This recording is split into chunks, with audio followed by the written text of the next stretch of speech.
Nellore rural నియోజకవర్గంలో కూటమి చేస్తున్న అరాచకాలను అడ్డుకునేలా తయారవ్వాలని సమన్వయకర్త ఆనం విజయ్ కుమార్ రెడ్డి కార్యకర్తలకు సూచించారు.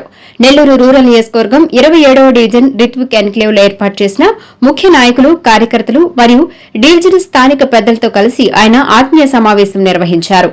నూతన కమిటీలను ప్రకటించిన ఆయన అధికార పార్టీ చేసే అక్రమాలను నిలదీయాలని సూచించారు. 2 ఏళ్లుగా రూరల్లో అక్రమాలకు వ్యతిరేకంగా పోరాడుతున్నామని పేర్కొన్నారు.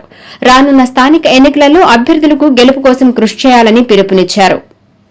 ఈ కార్యక్రమంలో 27వ డివిజన్ అధ్యకులు Rangareddy, state BCCL joint secretary శాంసింగ్, నెల్లూరు రూరల్ నియోజకవర్గ వాణిజ్య విభాగ అధ్యకులు సతీష్, నెల్లూరు నగర ఉపాధ్యకులు Mastan Reddy, state booth committee secretary Vinod Kumar Reddy, division senior నాయకులు వైవి రమణారెడ్డి, రాజు, రమేష్, శ్రీధర్ రెడ్డి మరియు రాష్ట కమిటీ సభ్యులు, జిల్లా కమిటీ సభ్యులు, జిల్లా అనుబంధ సంఘాల అధ్యకులు, నెల్లూరు రూరల్ నియోజకవర్గ అనుబంధ సంఘాల అధ్యకులు, క్లస్టర్ ఇన్ఛార్జీలు, డివిజన్ ఇన్ఛార్జీలు, నెల్లూరు రూరల్ నియోజకవర్గ నాయకులు మరియు కార్యకర్తలు పాల్గొన్నారు.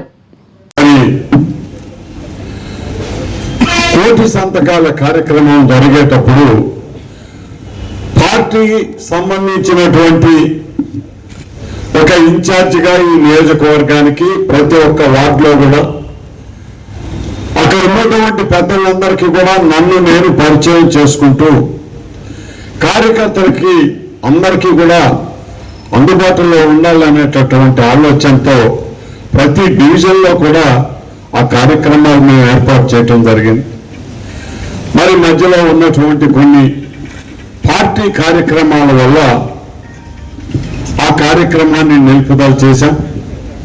మళ్ళీ ఈ రోజు నుంచి కూడా ఇంకొక 10-12 డివిజన్స్ మాత్రమే ఉన్నాయి.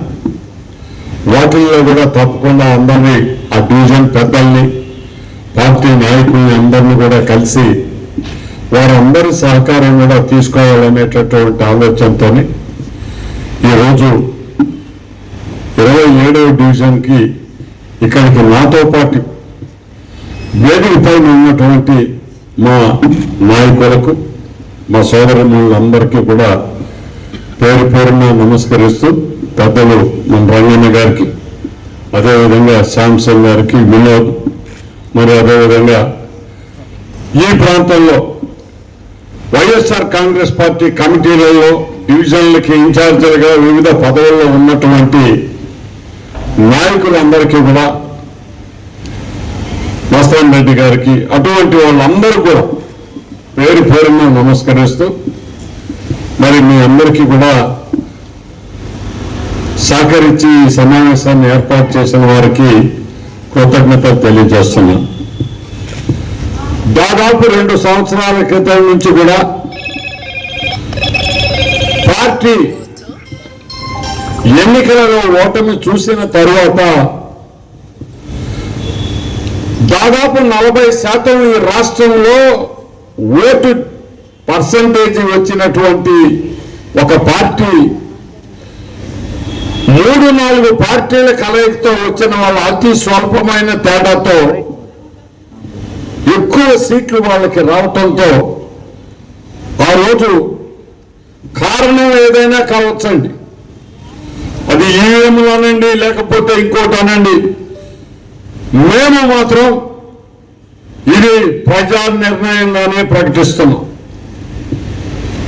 ఎందుకంటే ఎన్నికల్లో ఓటమి గెలుపు సర్వసాధారణం. మరి ప్రజల ఆలోచన, వాళ్ళ ఆశీర్వాదం ఎవరికి ఎక్కువ ఉంటే వాళ్ళు గెలుస్తారు. అందులో ఎవరు కూడా ఇబ్బంది పడాల్సిన అవసరం లేదు.